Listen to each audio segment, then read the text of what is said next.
and I are about the only two in the band who really spend a lot of time on the road, and it shows on us. Playing professionally. We'll introduce the banjo player because he's relevant to this part of the conversation. He also comes to us from Watauga County, North Carolina, around Boone. He's one of the last of the hard driving traditional banjo players. I don't know if anybody here has ever heard of the Johnson Mountain Boys. Yeah.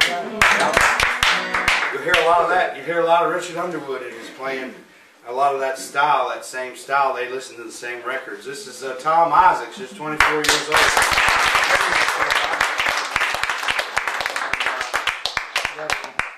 I work with the best musicians in the world, I think. And Blake, you just heard him singing, and I was hoping that a lot more people will get to hear Blake sing and these boys play. Everybody knows Merle. So, but Merle too, he's an underrated fiddle player. Let's bring him around here right now and get him to fiddle you. One will get up in A and do you one of the old traditional style fiddle tunes that they play a good bit down around where I'm from, Galax, Virginia. This is relevant to the square dance and the dancing and the mountain music of that area. And Galax has its own distinct heritage. And you go on the map and you'll see Mount Airy, and people think it's Mayberry. They call it Mayberry. Don't ever call it Mayberry when you're down home. If you ever get down there for a visit, please don't call it Mayberry, because it might offend someone, okay? But you go from Mount Airy up a road 89 up the mountain, you'll hit Low Gap at the state line, and then Galax. Well, Galax has its own old-time music. Low Gap has its own style, and they have their own style of bluegrass. Cullen Guy, Larry Richardson, people like that came from there. And then down to Round Peak, where you meet Tommy Jarrell, people like that, and then on to Mount Airy, Surrey County. And so I live in probably the bluegrass and old-time capital of the world. The longest, richest heritage of any music there. You hear songs like Train 45. Well, Train 45 was a train that came from Grayson County, through Grayson County, from Freeze to Galax, where I live. The New River Train, New River Train was in Grayson County. I mean, all this stuff, and it's really a blessing to live in that area. And these boys don't live far away in the mountains there in Boone, and I'm rambling on, but I love music, and I love the traditional style bluegrass, old-time, folk music. I think it's the true snapshot of our nation's heritage, and I think it needs to be preserved, and I think it needs to be preserved in its I'm an artist, but I'm also a preservationist and a historian. I've spent my whole life studying every kind of country and bluegrass music, and now later in the life, the older I get, the more I appreciate the old-time heritage of the area where I live. So I say all that to introduce the fiddle player to you now. He's going to play one that we play a good bit, square dances, things like that down in the area. This is Fiddler Merle Johnson with one called The Road to Columbus.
talking with him. He's from Woodbridge, Virginia.